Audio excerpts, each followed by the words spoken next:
मंदाकिनी निगम जी कानपुर से। राधे राधे महाराज जी, चरण वंदन। महाराज जी, डिप्रेशन, नेगेटिविटी, मृत्यु का भय क्यों रहता है हमेशा मेरे को?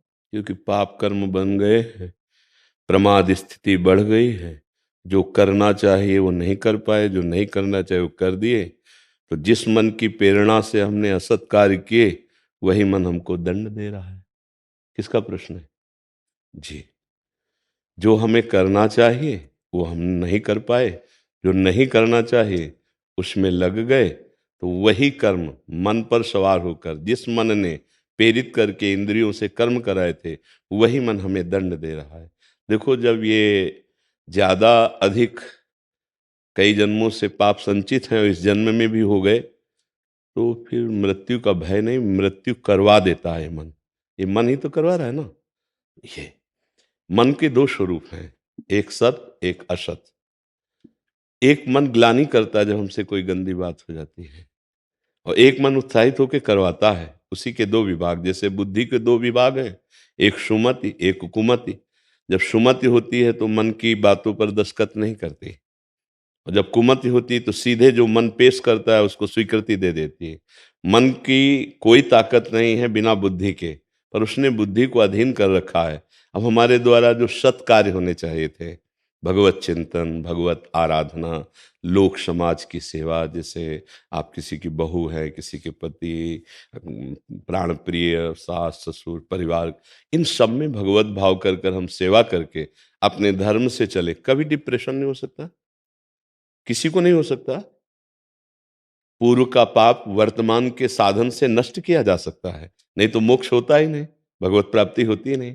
देखो, एक मन है जो हर समय उत्साहित रहता है, शरीर में पीड़ा है, कष्ट है, भयानक कष्ट है, मृत्यु का भय है, किसी समय भी हो सकती है, लेकिन वो आनंदित रहता है, उसको कोई भय नहीं है, कोई शोक नहीं है, एक अद्भुत प्रसन्नता रहती। क्यों? क्योंकि जो करना चाहिए वो कर लिया, जो नहीं करना चाहिए वो नहीं किया। तो वही मन परमानंद में डुबो देता है। वही मन डिप्रेशन में बिना भय के भय पैदा करता रहता है।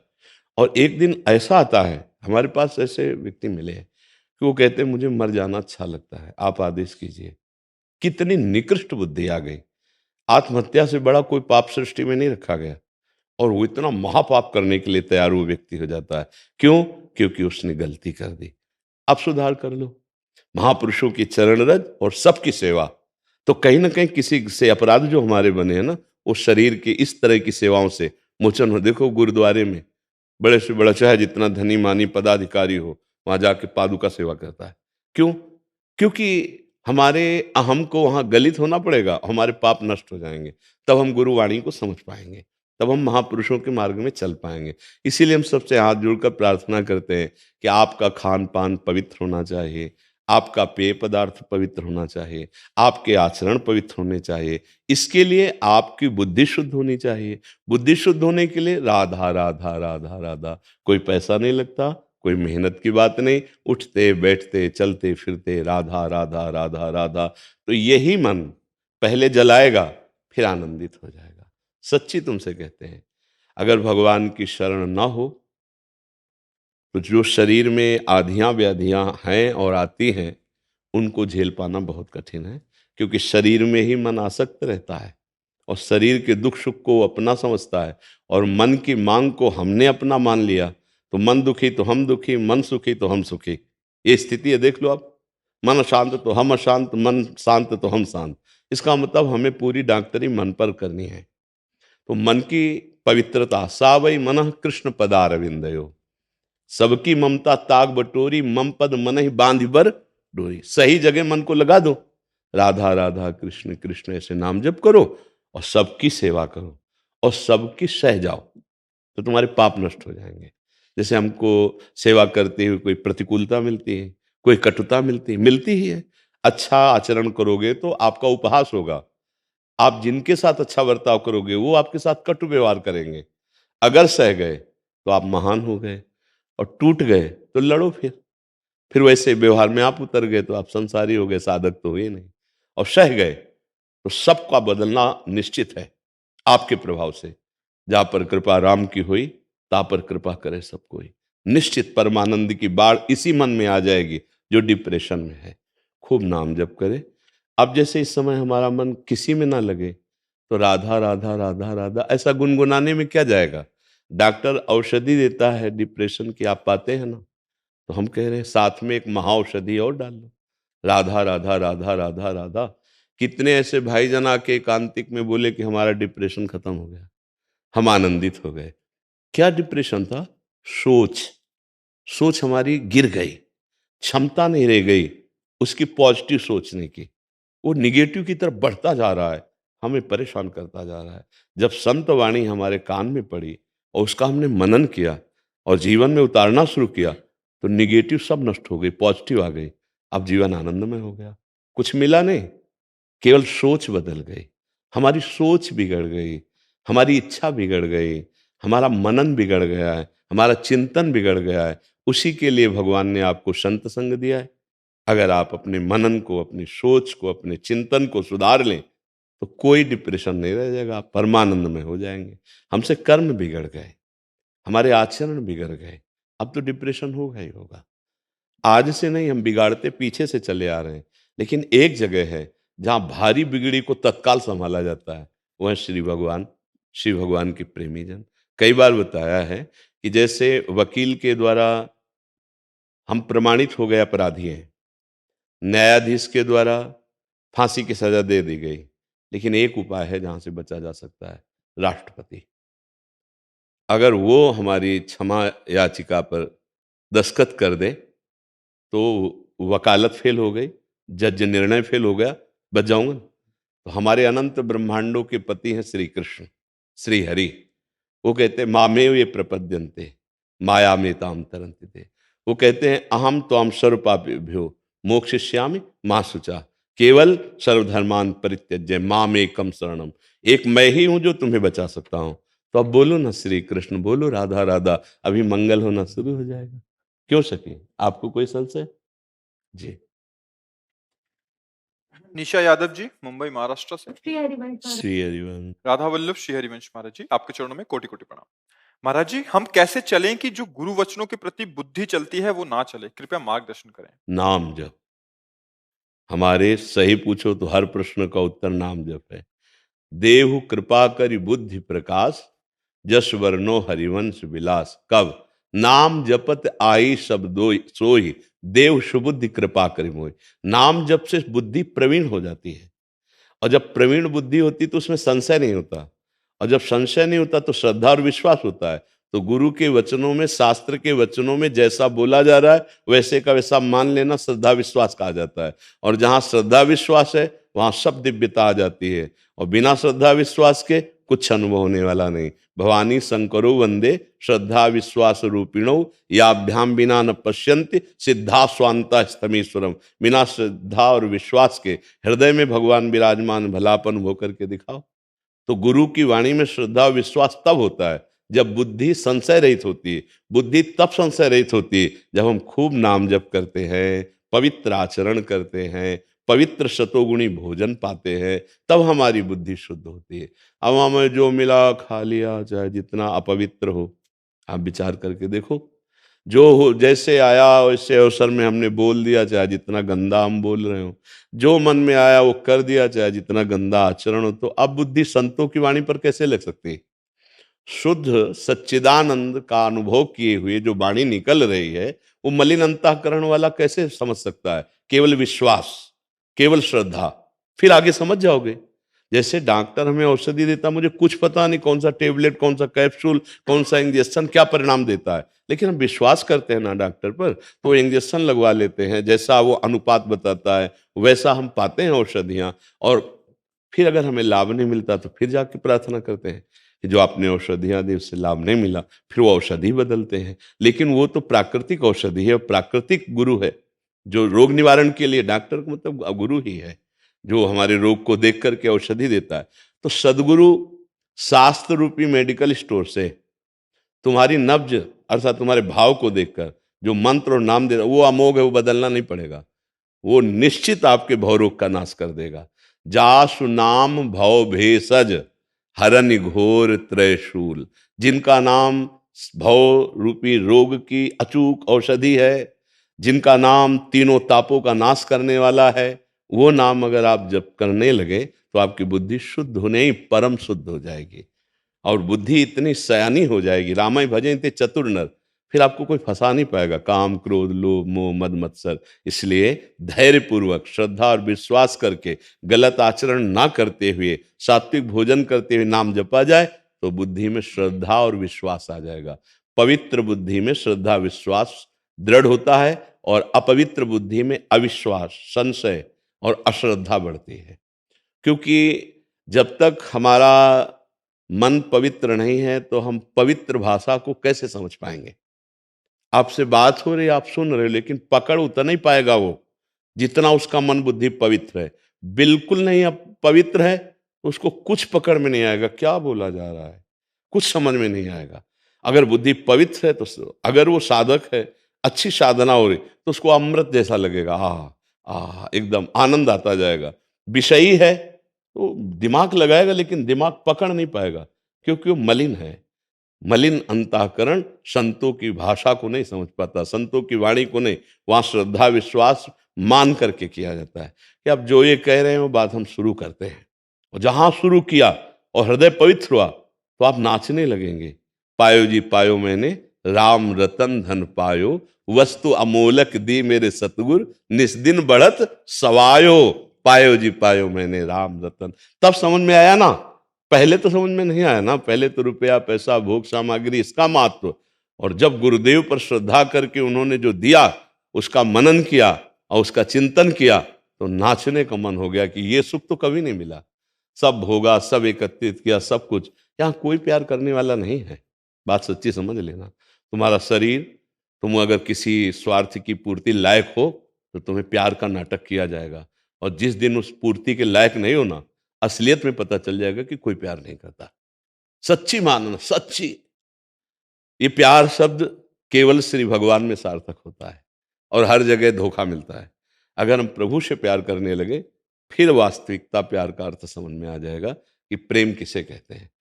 प्रेम में अपने प्यारे को सुख दिया जाता है। तो सुख समुद्र भगवान को तुमसे सुख नहीं चाहिए, वो तुम्हें सुख देंगे। जैसे हम भोग लगाते हैं तो लौटकर हमें मिल जाता है, पर अब वो भोग प्रसाद हो गया। अब वो अन्न नहीं रहा, वो मिठाई नहीं रही, वो प्रसाद। और प्रसादे सर्व दुखा नाम हानिरस्य, वो पाओगे तो तुम्हारे पाप नष्ट हो जाएंगे, तुम्हारा दुख मिट जाएगा। ऐसे ही हम जो अपना प्यार प्रभु को समर्पित करते हैं कि आप मेरे सर्वस्व हो, तो पलटकर आपके पास आ जाता है। आपको भगवान अपना सर्वस्व मान लेते हैं। और जिसके भगवान सर्वस्व हो गए, जो भगवान का लाडला हो गया, त्रिभुवन में कौन उसको दुख दे सकता है। सीम की चाप सके को तासु, बड़ रखवार रमापति जा। इसलिए हम नाम जप करें, अच्छे आचरण करें तो हमारी बुद्धि में श्रद्धा और विश्वास दृढ़ हो जाएगा।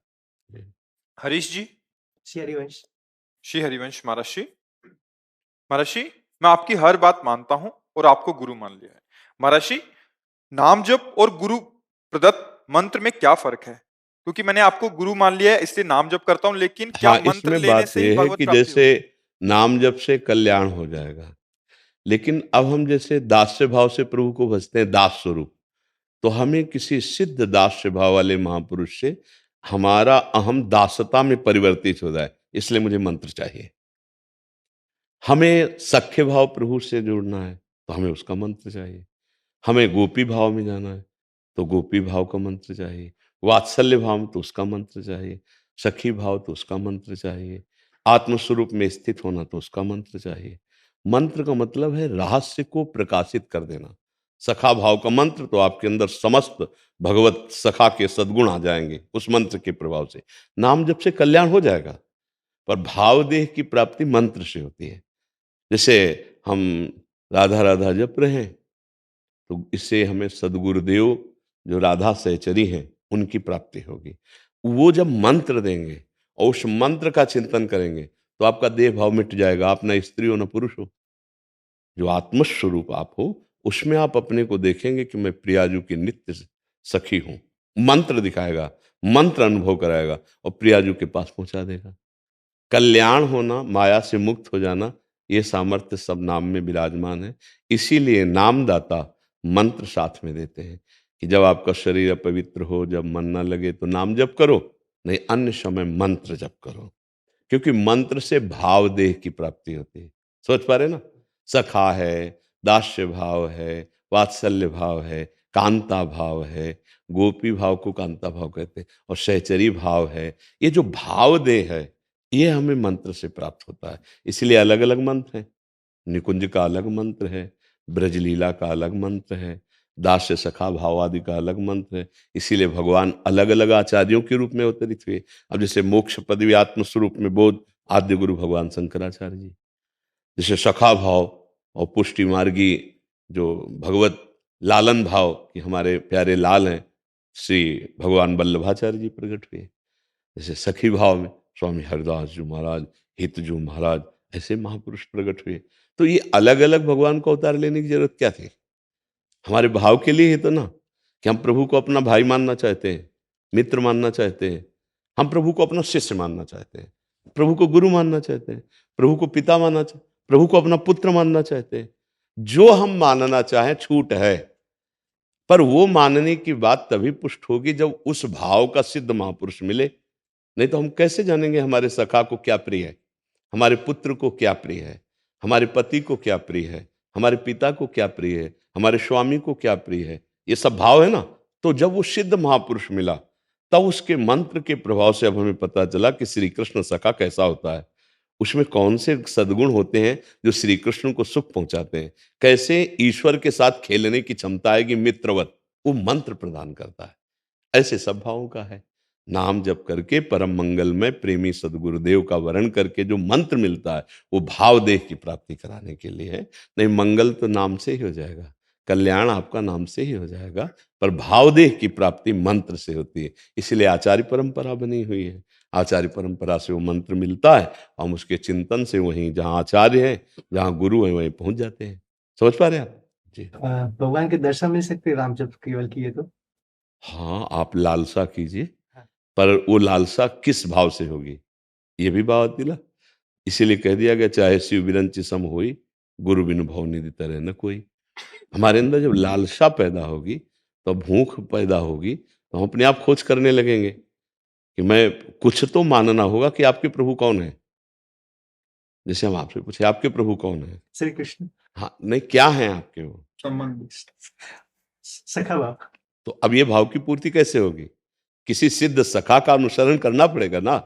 बिना उसके अनुसरण से, देखो राजा और प्रजा की तरह मिलने के लिए एक अधिकार है, आप मिल सकते हो, समझ रहे हो?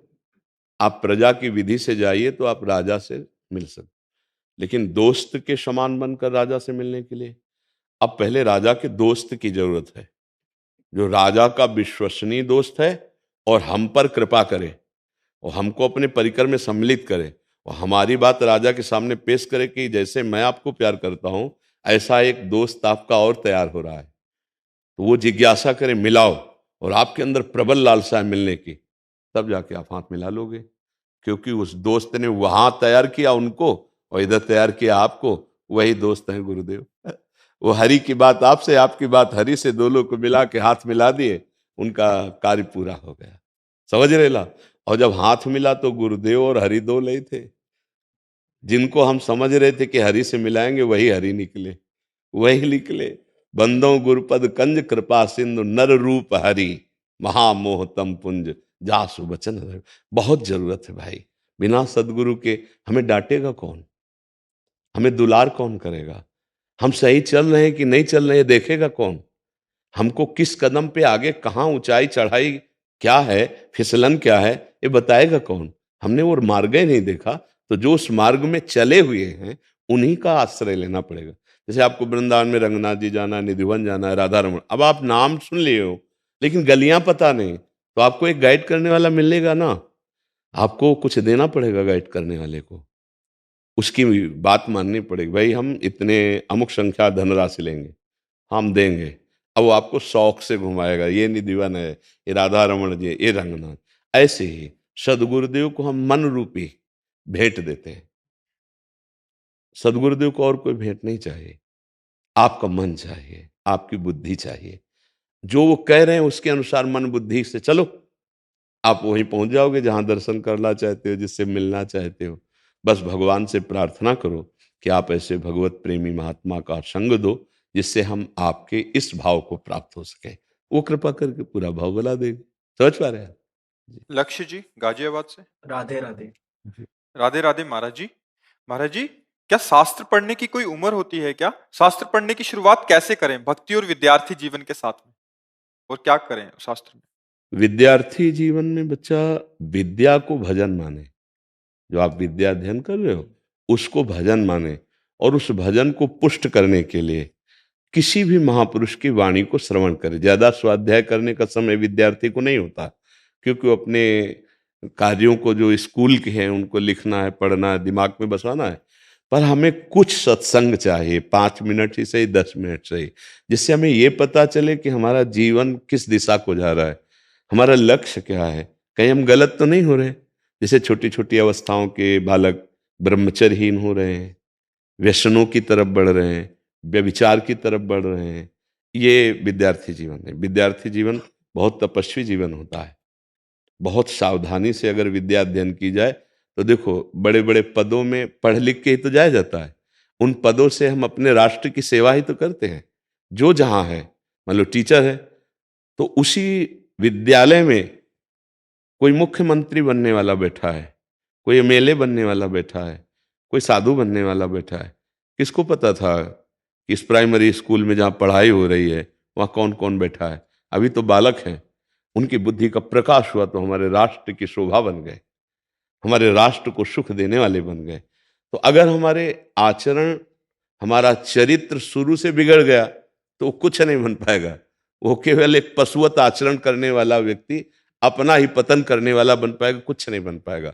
अच्छा, ये आधुनिक विद्या में है नहीं। चरित्र को पावन करने की बात आधुनिक विद्या में नहीं। जैसे हमारे समय में नहीं था, नए बच्चे जो जुड़े हमसे उन्होंने बताया कि गृहस्थ संबंधी, भोग संबंधी बहुत सी बातें स्कूल में पढ़ाई जाती हैं और उसको बहुत नॉर्मल कर दिया गया है। जैसे ब्रह्मचर्य क्षीण करना है ऐसा उपदेश मिलता है, और अगर किसी डॉक्टर से सलाह ले तो स्वास्थ्यवर्धक बताता है। और ऐसी दुर्दशा को नए बच्चे प्राप्त होकर के यहाँ आए कि जो ये कहना चाहते हैं कि हम अपने जीवन को नष्ट करना चाहते हैं। अभी 15-16 की अवस्था, खड़े होने में चक्कर आता है, कमर दर्द करता है, आंखों से दिखना कम हो गया, चिंतन निगेटिव हो गया। क्यों? ब्रह्म शक्ति का नाश कर दिया, जीवनी शक्ति ब्रह्मचर्य को छीण कर दिया। अब अध्यात्म विद्या का अगर ज्ञान नहीं है तो अपने माता पिता से असभ्य बर्ताव बोलता है, वो गंदी तरीके से। अभी नया बच्चा है, कैसी असभ्य। जहां विद्या में विनय आनी चाहिए, नम्रता आनी चाहिए, तो आधुनिक विद्या के साथ साथ यदि आध्यात्मिक वचन हम सुने तो हमारा मंगल हो सकता है। 5 मिनट 10 मिनट जिस संत के वचन आपको प्रमाणिक लगे, प्रमाणिक ही सुनना चाहिए। तस्मात् शास्त्रम प्रमाणम ते, मनमानी नहीं सुनना चाहिए। तुम जो बोल रहे हो शास्त्र में लिखा होना चाहिए, या अनुभूत बोलो।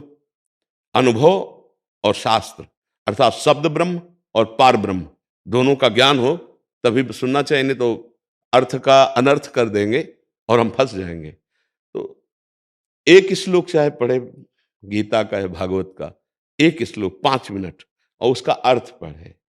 कुछ संतों की ऐसी छोटी छोटी पुस्तिकाएं निकली हुई, जैसे गीता प्रश्य, पूज्य राधा बाबा, पूज्य भाई जी महाराज, पूज्य श्री स्वामी राम सुखदास जी। इन महापुरुषों की यदि वाणी पढ़ोगे, 5 मिनट पढ़ लोगे तो 24 घंटा के लिए तुम्हें बैटरी चार्ज कर देंगे अध्यात्म की, पक्का समझिएगा।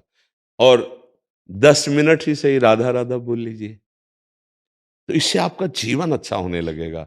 हाँ, बहुत अच्छे बच्चे हो जो आप ये जानना चाहते हो, नहीं तो आज के नवीन बच्चे तो बहुत ही गलत मार्ग में जा रहे हैं, बहुत ही गलत मार्ग में जा रहे हैं, जिसकी पीड़ा होती है हृदय में कि हमारा नवीन जो राष्ट्र का स्वरूप आएगा वो बहुत ही भयावह होगा। कि जो शिक्षा आधुनिक दी जा रही, इसमें अध्यात्म शिक्षा का अगर प्रवेश नहीं हुआ तो बुद्धि में तो प्रवीणता आ जाएगी लेकिन पवित्रता नहीं रह जाएगी। बुद्धिमान तो बहुत होंगे लेकिन अपवित्र विचार वाले होंगे, फिर वो बुद्धि किस काम की? कैसे किसको सताना है, कैसे किसका अपमान करना है, कैसे व्यभिचार करना है, कैसे हम किससे क्या अपहरण कर सकते हैं, बहुत जोर की बुद्धि है, लेकिन गलत दिशा में चली गई ना। अगर वही बुद्धि अध्यात्म में होती तो बढ़िया आगे बढ़ जाती। तो इसलिए थोड़ा नाम जप कीजिए, 5 मिनट 10 मिनट किसी भी संत की बात सुन लीजिए जो शास्त्र प्रमाणित प्रवचन हो, और कोई न कोई पुस्तिका ले लीजिए। जैसे एक राधा बाबा की पुस्तिका है छोटी सी, आस्तिकता की आधारशिलाएं, आप एक बार लीजिएगा और थोड़ा सा पढ़िएगा, थोड़ा थोड़ा। जैसे साधक में साधुता, पूज्य पंडित गया प्रसाद जी महाराज की, बहुत जोर की है। जैसे भाई जी की तुलसी दल, साधन, बहुत सी पुस्तिकाएं, कोई एक ले लीजिए, सब सामग्री मिल जाती है। किसी एक विषय पर महापुरुष नहीं बोलते। जब मान लो जैसे ब्रह्मचर्य, तो उसमें सारी बातें आपको मिलेंगी। साधन, तो उसमें सारी साधना की बातें मिलेंगी। कुछ थोड़ा सा अध्यात्म अपने जीवन में लाइए और पढ़ाई को भजन समझिए, खूब लगन से पढ़िए। एक बार जो पढ़े वो हमारे दिमाग में बैठ जाए, यदि ब्रह्मचर्य ठीक होगा तो ऐसा बैठ जाएगा। ब्रह्मचर्य ठीक नहीं तो 1000 बार समझाने पर भी वो समझ में नहीं आएगा, क्योंकि वो जो पावर चाहिए वो नष्ट हो चुका है। छोटे छोटे बच्चे गंदी बातों में लग गए, जो बहुत हानिकारक है। 25 वर्ष की अवस्था तक यदि ब्रह्मचर्य रहा जाए, फिर गृहस्थी में जाया जाए, तो खूब सुखपूर्वक 25 वर्ष तक गृहस्थी में रहेगा, अपने आप उसको वैराग्य हो जाएगा। जो शास्त्रीय पद्धति है ना, हाँ, कि 25 वर्ष ब्रह्मचर्य, 25 वर्ष गृहस्थाश्रम, 25 वर्ष वानप्रस्थ और संन्यास व भगवत प्राप्ति, बिल्कुल ऐसा ही हो जाएगा। पर 25 वर्ष तक ब्रह्मचर्य रहना या 20 वर्ष तक बड़ा कठिन हो गया। 12, 13, 14 इतनी अवस्था में भ्रष्ट हो जाते हैं बच्चे। अब उनको वही सुख लगता है, मन को रोकने वाली कोई बात नहीं है। डॉक्टर सपोर्ट कर दिए, मास्टर सपोर्ट कर दिए, अब वो अपने को ऐसे पतन के गर्त में गिरा देते हैं जहां से उठना बड़ा मुश्किल है। बिल्कुल समझिए, निरुत्साहित हो जाना, निगेटिव विचारों की वर्षा हो जाना और डिप्रेशन में पहुंच जाना, कोई काम का मन न होना करने का, कोई क्रिया का, पढ़ाई आदि विष जैसा लगने लगना, परिवार वालों से झिड़क के बोलना, ये सब लक्षण उसी ब्रह्मचर्यहीनता से प्रकट हो जाते हैं।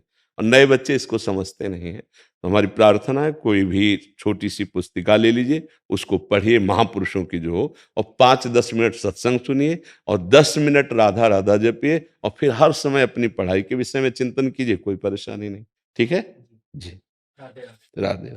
हमें बहुत अच्छा लगता है जब आप जैसे नए बच्चे प्रश्न करते हैं ना, बहुत अच्छा लगता है। और इसकी कोई अवस्था नहीं होती शास्त्र स्वाध्याय की। देखो, अगर अभी आप सही ढंग से नहीं समझेंगे तो आगे नहीं समझ पाएंगे। जैसे हमने कभी जीवन में बंदूक नहीं चलाई, अब आप हमको बंदूक चलाने को बोले तो हमें कुछ पता ही नहीं है, क्योंकि कभी छुआ ही नहीं। तो जिसने कभी शास्त्र छुआ ही नहीं, अध्यात्म सुना ही नहीं, अब वो सोचे कि हम जवानी में भोग भोग ले, बुढ़ापे में भजन करें, तो प्रपंच के सिवा कुछ नहीं होता। जैसे होता चलो वृंदावन वास करें बुढ़ापे में, तो हमने देखा 2 बूढ़े जहां बैठे होंगे ना, हमारी बहू ऐसी, हमारा लड़का, वो कभी प्रियाजू ऐसी, प्रीतम ऐसी बात नहीं करेंगे, प्रभु की चर्चा नहीं करेंगे। वो नाती की, लड़के की, बहू की, फिर वो अपने दुखड़ा रोएगा, वो अपना दुखड़ा रो, दोनों आए भजन कर ले वृंदावन। भैया, जिंदगी में निशाना नहीं लगाया तो बुढ़ापे में निशाना नहीं लगेगा।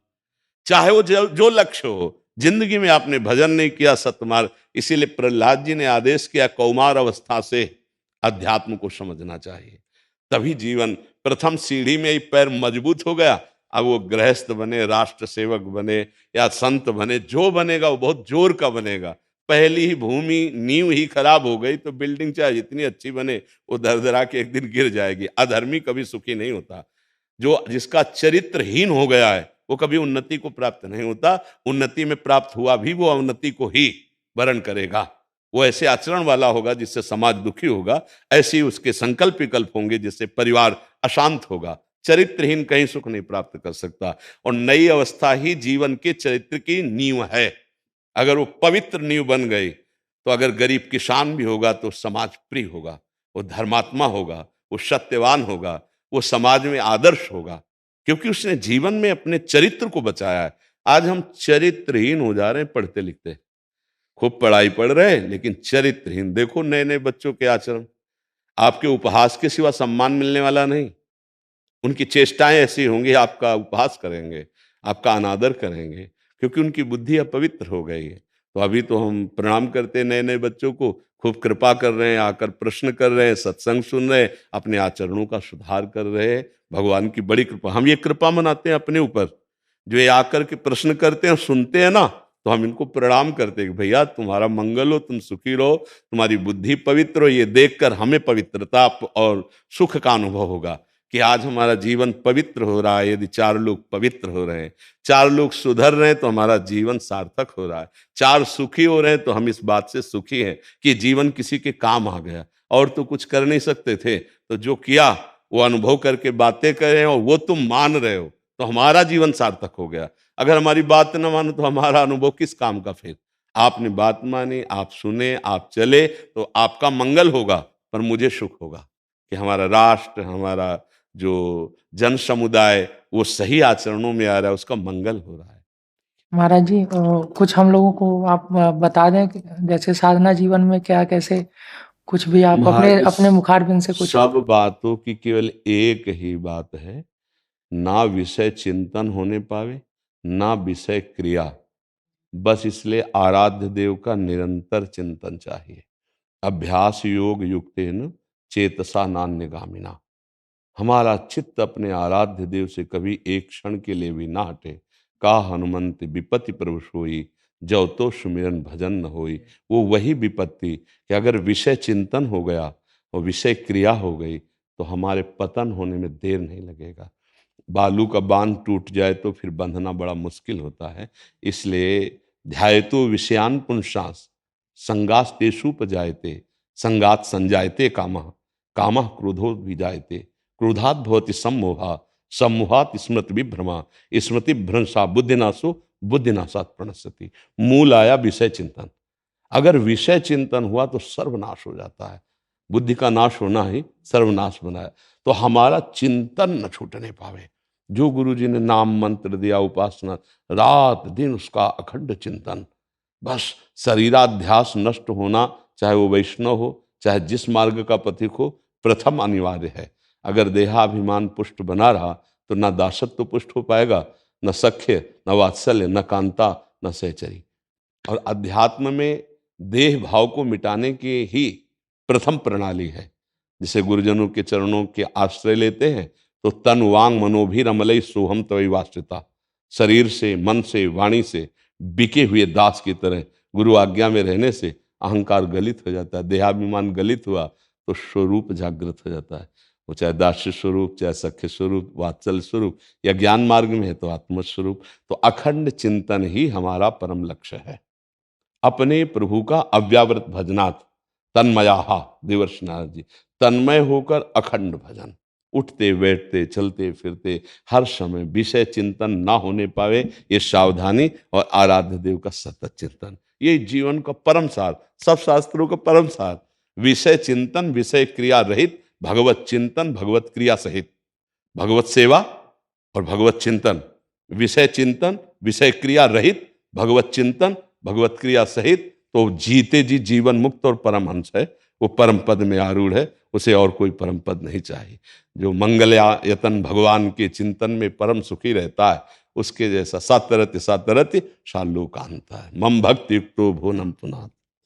अक्षिता शर्मा जी अमेरिका से। राधे राधे। चरण स्पर्श महर्षि, कोटि कोटि नमन। महर्षि, जब हम परिवार या आसपास किसी को कुछ ऐसा करते देखते हैं जो अनुचित है या लोगों के लिए अनुकूल नहीं है, तब हमें कर्म या वाणी से हस्तक्षेप करना चाहिए या ये सोचकर कि ये ही इनका प्रारब्ध है, इसे जाने देना चाहिए? महाराज जी, यदि वो अपने अधिकार के अंतर्गत है, जैसे हमारा बेटा है या हमारा मित्र है, या हमारा अधिकार है बात करने का, वो हमारी बात मान सकता है। प्रार्थना, मान लो पड़ोसी है तो हमारा मित्र है और हम बात करेंगे तो हमारा अधिकार वो मानेगा, तो हमें बात करनी चाहिए। कि शास्त्रों में ऐसा लिखा है, संतों ने ऐसा कहा है। आपके द्वारा जो ये चेष्टाएं हो रही, शायद आप नहीं समझ पा रहे हैं, गलत है। प्रार्थना रूप में, अधिकार के अनुसार। यदि नहीं है, आपको पता है कि हम उपदेश करेंगे तो ये अवहेलना करेगा हमारी और उपदेश की भी, फिर नहीं करना चाहिए। फिर ये विचार करना चाहिए कि इसके अंदर जितनी बुद्धि की क्षमता है उसी के अनुसार ये बेचारा कार्य कर रहा है। हम भगवान से प्रार्थना करेंगे कि इसकी बुद्धि शुद्ध हो, इसका मंगल हो, इसके ऐसे आचरण हो। भक्त को ऐसा ही चाहिए।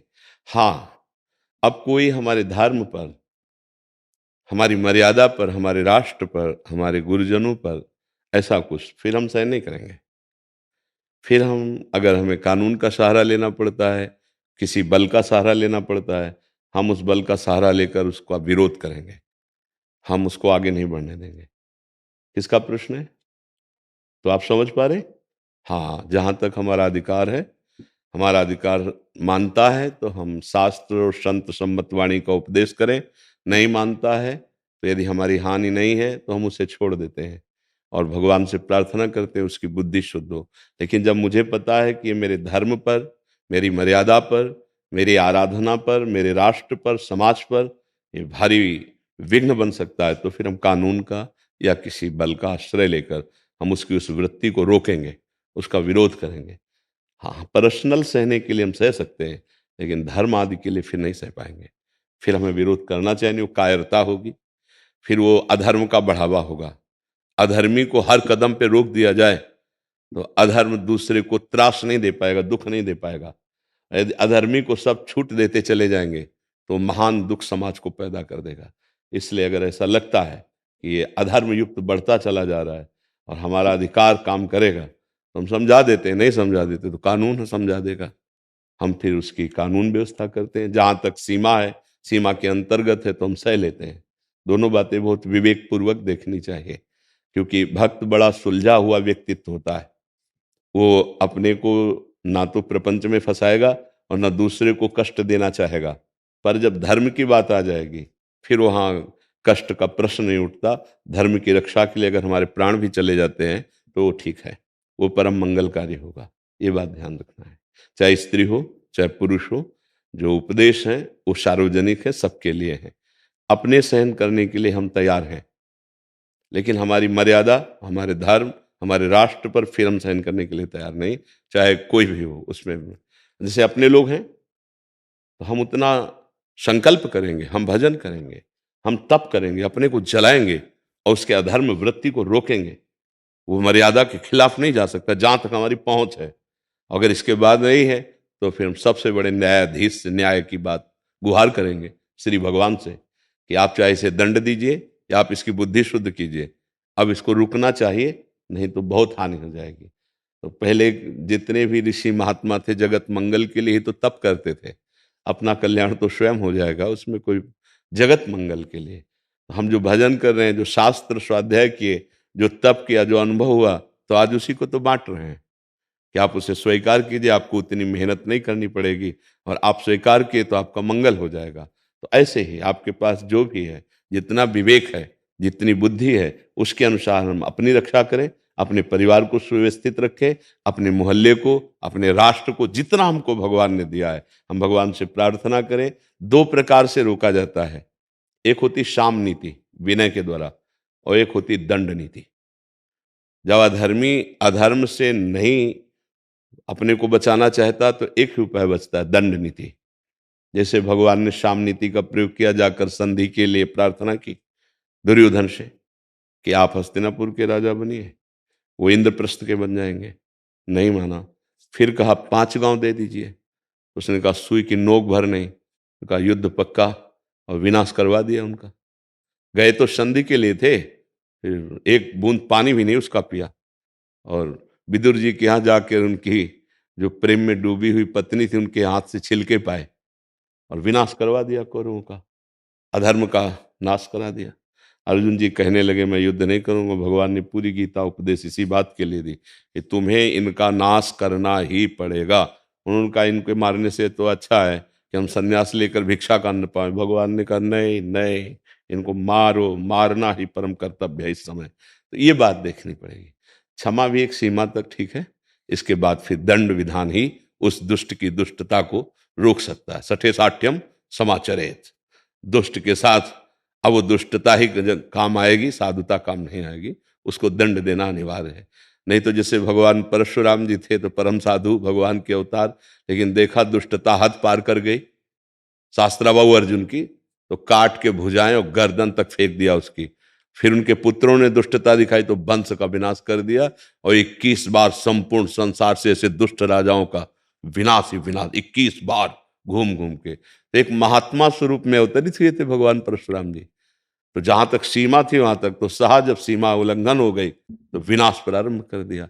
तो दुष्टता का विनाश ही अनिवार्य है, क्योंकि वो प्रार्थना और साम नीति को समझता नहीं है।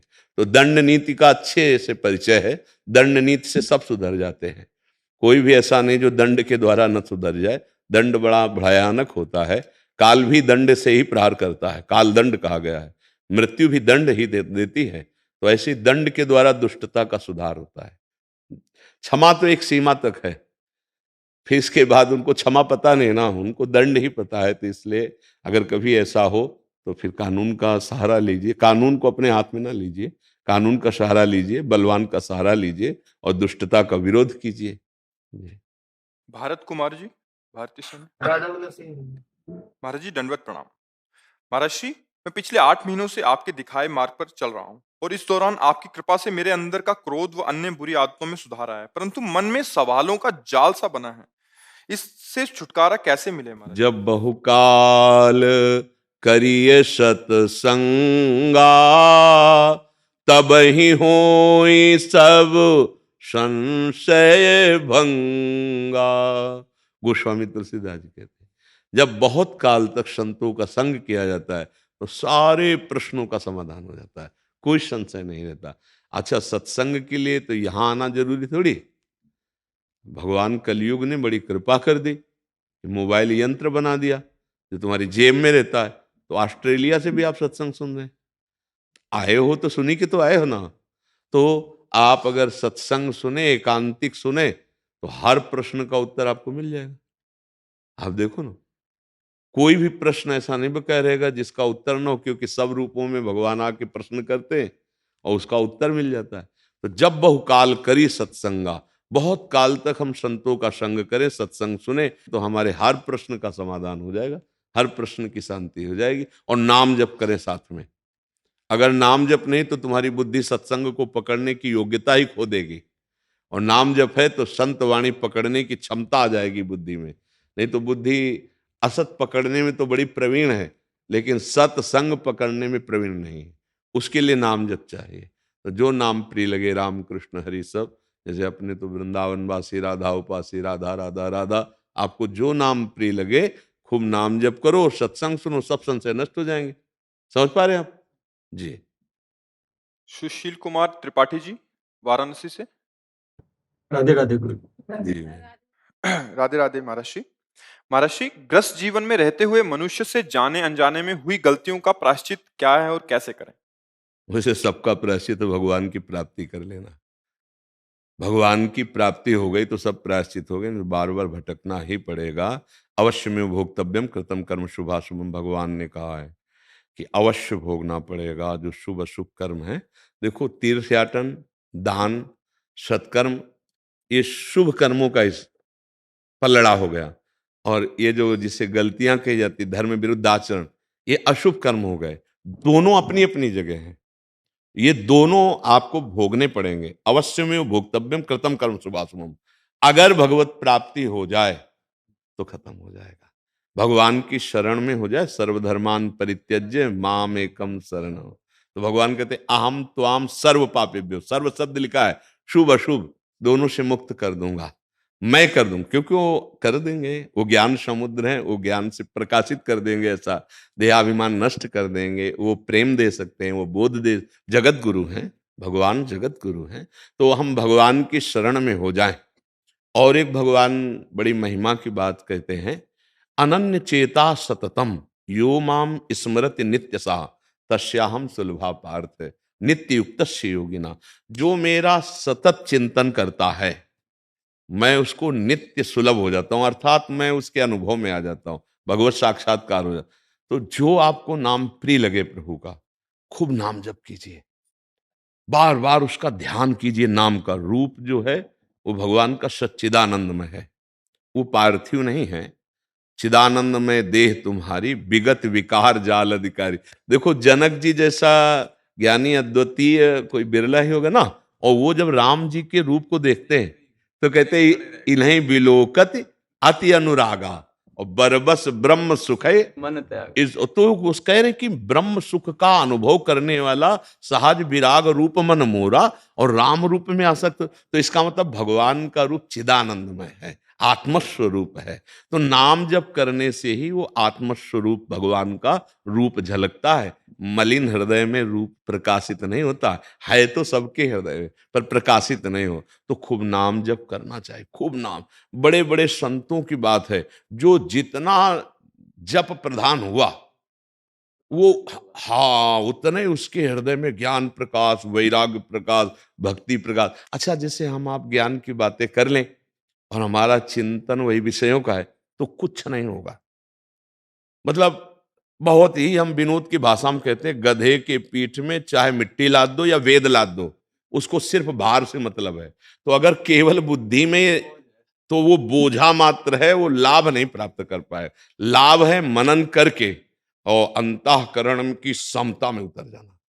तो हमें लगता है कि कुछ ना आता हो अगर, और संतों का संग करे, रामकृष्ण हरि जो नाम प्रिय नाम जप करे, वो सब ज्ञान को प्राप्त हो जाएगा। बड़े बड़े महापुरुष हुए हैं, जैसे पूज्य श्री कबीरदास जी आदि, ये सब नाम के बल से वो निर्गुण सगुण सबका ज्ञान रखने वाले हैं। दोनों प्रकार के भगवान की अनुभूति है। चाहे सगुण में देखो तो उनके पद मिलेंगे, निर्गुण निराकार में देखो तो उनके मिलेंगे। तो मुझे और संतों की कृपा से बात समझ में आई कि अगर उपासक, चाहे वो गृहस्थ हो या विरक्त हो, वो भगवान का अंतर से आश्रय ले ले और नाम जप करे और संतों का संग सुने, जो उनके वचन हैं, तो हमारे हृदय में निश्चित भगवत। और आपको सूक्ष्म बात बता दूं, भगवत प्राप्ति किसी क्रिया का फल नहीं है, क्योंकि क्रियाएं सब आद्यंत वाली है। तो पर यह है कि क्रिया का वेग रहता है ना देहाभिमान के कारण, तो असत क्रिया का त्यागी और सत क्रियावान, और सत क्रिया भगवत समर्पित और नाम जप, बढ़िया काम बन जाएगा। मुझे पत्नी आई है, पूजा तो बहुत करती है, लेकिन पूजा और जब में क्या, देखो पूजा क्या है, बाहरी क्रिया है। आप देखो भागवतिक बाहरी क्रिया है, मंगलमय, लेकिन चिंतन क्या चल रहा है यहां? अध्यात्म में खास बात चिंतन होता है। अगर आपका चिंतन शरीर और विषयों का चल रहा है, तो पूजा अधूरी है। हाँ, पक्की बात समझना। अच्छा, एक भी अगरबत्ती आप नहीं लगाते और आपका चिंतन ठीक चल रहा है प्रभु में, तो आपकी सच्ची पूजा हो रही है, बात समझना है। और देखो खास बात चिंतन की इसलिए आती है कि जैसे हम क्रिया में भगवान की आरती या पूजा ये सब कर रहे हैं, पवित्र परम पवित्र किया है, लेकिन हमारा हृदय अज्ञान अंधकार से युक्त है, तो हम राग द्वेष करेंगे, हम नाना प्रकार की कुमार्गगामी प्रवृत्तियों का चिंतन करेंगे, तो उस आरती का मतलब क्या रहा? तो उसका हमारे अंदर प्रकाश होना चाहिए, हमारा हृदय प्रकाशित होना चाहिए। भगवान कपिल देव जी ने कहा, जो मेरे श्री विग्रह की अर्चना तो बड़ी बड़ी कीमती वस्तुओं से करता है, लेकिन बाहर राग द्वेष करता है, तो वो पूजा ऐसी हुई जैसे राख में किया गया हवन। तो हमें लगता है कि पूजा चाहे कम हो, चिंतन बहुत बढ़िया, चिंतन होना चाहिए। जो जैसे हम नाम कोई ले लें, गुरुदेव के वचन ले लें, महावाक्यार्थस्य चिंतिताम, बार बार विचार्यताम चिंतिताम, एकांते सुखमास्यताम, एकांत में सुखासन में बैठकर संतों की बात का मनन चिंतन किया और नाम का ध्यान कर रहे। जैसे आपने लोग वृंदावन वासी राधा उपासी, राधा, अब रा बड़ा की मात्रा, धा बड़ा की मात्रा, कोई अक्षर ऐसा नहीं जिसमें ब्रह्म न व्याप्त हो।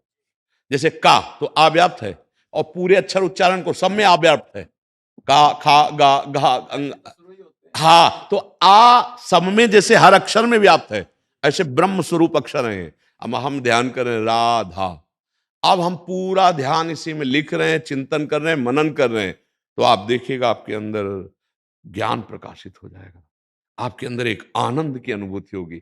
किसी भी तरह से संसार का चिंतन छोड़ना है, खास बात है। देखो नींद में जो लोगों को ऐसा लगता है कि ताजगी आ गई और एक बहुत बल सा लगता है, कुछ नहीं, नींद में केवल संसार का चिंतन छूटा है। 5 घंटे 6 घंटे सुसुप्ति में संसार का चिंतन, और अगर जागृत अवस्था में योगी संसार का चिंतन छोड़ देता है, तो वो समाधि सुख को प्राप्त हुआ परमानंद की तरफ बढ़ता है। ये संसार का हम आरती तो प्रभु की कर रहे हैं और चिंतन संसार का चल रहा है, गड़बड़ है मामला। हम फावड़ा चला रहे हैं, व्यापार कर रहे हैं, नौकरी कर रहे हैं, लेकिन अंदर अंदर चिंतन राम कृष्ण हरि, पक्का भगवत प्राप्ति हो जाएगी, पक्का। ये बात समझ लीजिए। बहुत दान पुण्य किए महाराज नृग ने, बहुत, मतलब भागवत में बहुत वर्णन है उनका, और अंतिम योनि उनको गिरगिट की प्राप्ति हुई कुएं में। तो आप इस पर विचार करके देखिए कि खास बात चिंतन हुई या दान पुण्य सब हुआ। अगर भगवत चिंतन है, देखो पुत्र के बहाने से अंतिम समय नारायण अजामिल ने, उस नारायण नाम ने भगवत प्राप्ति करा दी। इसीलिए हमें बार बार ये विश्वास है और प्रार्थना करते रहते हैं कि आपको जो नाम प्रिय हो खूब नाम जप करो, अंदर ही अंदर नाम। देखो ना इसमें पैसा लगता है और ना इसमें किसी के सहयोग की जरूरत है। अगर बात पकड़ ली, राधा राधा राधा राधा, राम राम राम राम, कृष्ण कृष्ण कृष्ण, आप देखिएगा आपके अंदर कोई ऐसा ज्ञान नहीं बकाया रहेगा जो स्वयं स्फुरित ना हो जाए। क्योंकि सच्चिदानंद प्रभु का नाम सच्चिदानंदमय है। जैसे रूप सच्चिदानंदमय, ऐसे नाम सच्चिदानंदमय, ऐसे धाम सच्चिदानंदमय, सच्चिदानंदमयी लीला। स्वयं भगवान शंकर उन लीलाओं का गायन करते, शनकादि गायन करते हैं, जो ब्रह्म बोध के मूर्तिमान स्वरूप है। ठीक है, खूब नाम राधा राधा राधा राधा राधा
राधा राधा राधा राधा राधा